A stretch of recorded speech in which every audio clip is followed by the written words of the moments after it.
I ajde I da... pozdrav ljudi, dobrodošli u novu epizodu, snimamo Minecraft i da, evo, sad smo u home i da vam pokažem, vidite ovo. Čekajte samo minutu. Evo, ovo je, znači, popravili smo dosta, evo, vidite kako, meni se bar ovako više mnogo sviđa, čekajte pak. Evo. Vidite, sad je onako Srbija i tako mnogo lepo. I da, sad ću da vam pokažem nešto. Vidite ovo, to nismo mi htjeli, ni ovo uopšte, ovo gore. Ovo gore nije ni trebalo to da bude, ali morali smo to da stavimo zbog ovog. Napadali su nam Face. Sad ću da vam pokažem šta je, znači ovo je bio njihov home, sad ću da vam pokažem. I pošto su oni pokušali nas da, znači unište, pokušali im to uvek naglasim. Vidite sad šta je ostalo njegovog F, zato što su se kačali s nama. Evo, mogu odavde da vam pokažem, vidite onu lavu, to je njihov home. Znači ona lava je njihov home. Vidite, kao što vidite. Ona lava je njihov home. Vidite, tamo ima i čestovi, oni i tako to, te stvari. Znači to je sve njihovo bilo pre.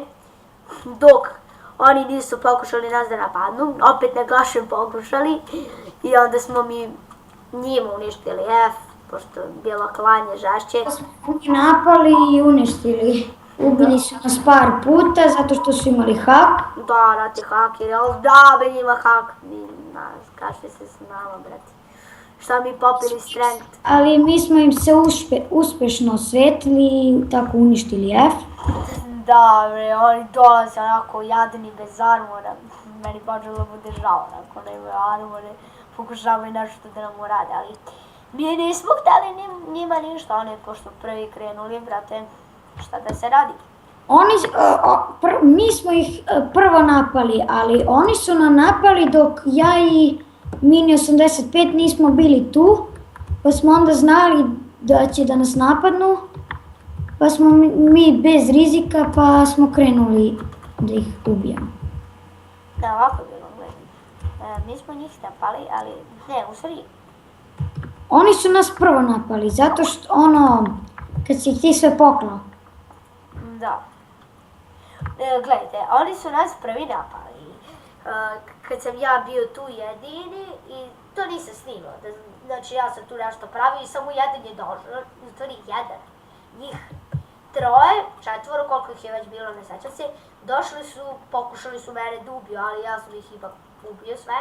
Ali oni su bili tad sa Iron Armorima i onda su oni nas tako. I onda posle, to je danas, kad su ih napali, mi smo, znači, otišli da ih napademo i sve ovo, znači mi smo normalno išli, bio normalno kao i pre F-Home i sve, i mi smo otišli i sve smo ih poveli. I onda su hakeri nas jednom ubili i mi se iznervirali i onda posle nismo htjeli da ih napadamo i oni su nas napali ovde, kao što i to su oni sve pravili do nas, ali ne, oni su pravili dotle negde, a mi smo kao most napravili do njih zato što zato što da im lakše priđemo. Da ih ubijemo. I tako mi smo im već stigli do home i sve smo uništili, znači mogli smo da ih klemujemo i postavili smo na lavu i to smo uradili, znači ovaj gornji deo sa staklom da ih gledamo kad napadaju. Dosta toga smo izgubili, ali još više smo od toga dobili, znači sad smo, vidite, bio je ovdje jedan čest, a vidite sad, 3 pune česta. Znači morat ćemo još da pravimo čestove, samo jedan ovaj mali nije puno, ali to će uskoro da bude pun, znači. I vi, dosta smo sredili, tako da, ovo je samo bila epizoda gdje smo htjeli o ovome da vam pričamo, kako smo ih uništili i tako to. A u sljedećoj epizodi već će da bude onako normalno kao i prije, preživljavanje na serveru. I to je bilo to, hvala što ste gledali, lajkujte, komentarišite, šerujte, subscribeujte. Pozdrav! Pozdrav! Pozdrav!